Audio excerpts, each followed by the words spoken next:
ওয়ালাইকুম আসসালাম রহমতুল্লাহ বারকাত। একলগে দিন কোনো স্ত্রীরে এক তালাক দুই তালাক দেওয়া হয়, তখন এই তালাকিগু তালাকে রেজিউই বলা হয় তালাকরে।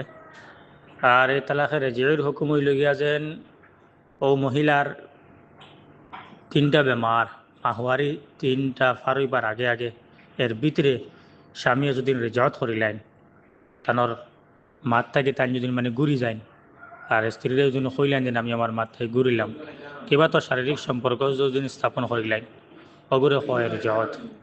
আর এই রেজতর দ্বারা তারার মানে নিকাহ ওই যে বহাল থাকবো।